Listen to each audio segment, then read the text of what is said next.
Excuse me, miss. Excuse me. You look very confident. Do what? You look very confident. Oh, thank you. What makes you confident? Jesus.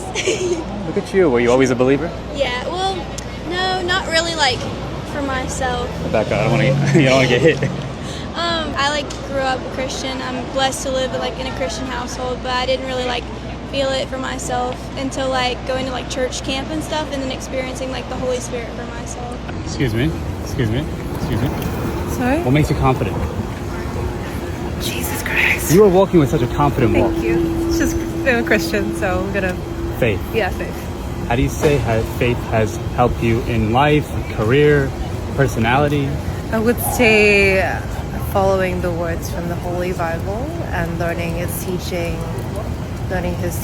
makes me a better person. Yeah. Wow. And to learn to surrender, basically. Yellow. How does one shine, radiate confidence in a world that is constantly trying to bring us down through a compare and contrast narrative where your light, it innately makes the other individual feel inadequate. And through this premise, they want to stifle your light. Think of it this way, in an older time, if you were to radiate, if you were to be charismatic, if you were to be a light, you would get smashed over the head with a rock walking into another tribe. People don't like charisma, but they listen to it, they respond to it, they're attracted to it. They are paradoxically drawn to those who have a light. Nonetheless, though, they still don't like it. How do you shine? How do you be a light? What can you do? Of course, tangibly, through competence, attaining a competence in a given field, showing yourself that you've developed ability to consistently do something effectively, doing that consistently.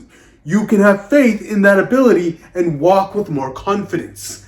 But even that is not enough, because paradoxically, through the Dunning-Kruger effect, those who have more knowing, those who have more ability, those who have more capacity, they're typically more insecure. They're typically more afraid of expressing their own light. They're afraid of more mistakes. The bigger your pool of awareness, understanding, ability, the more you stifle your own light. So in a way, it is a paradox.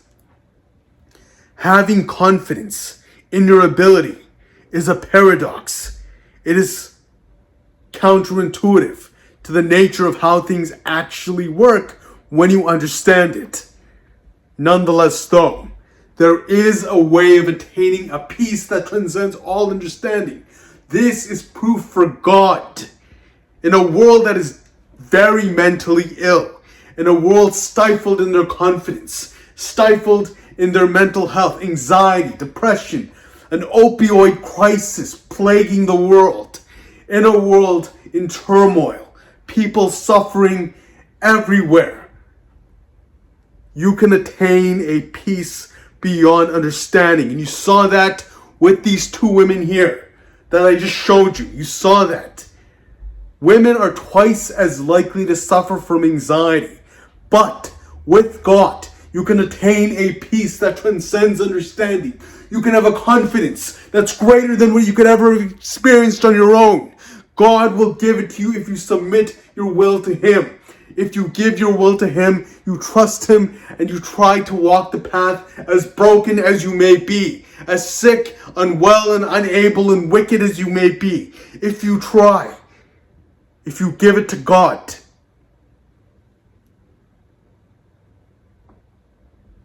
He will give you something beyond understanding.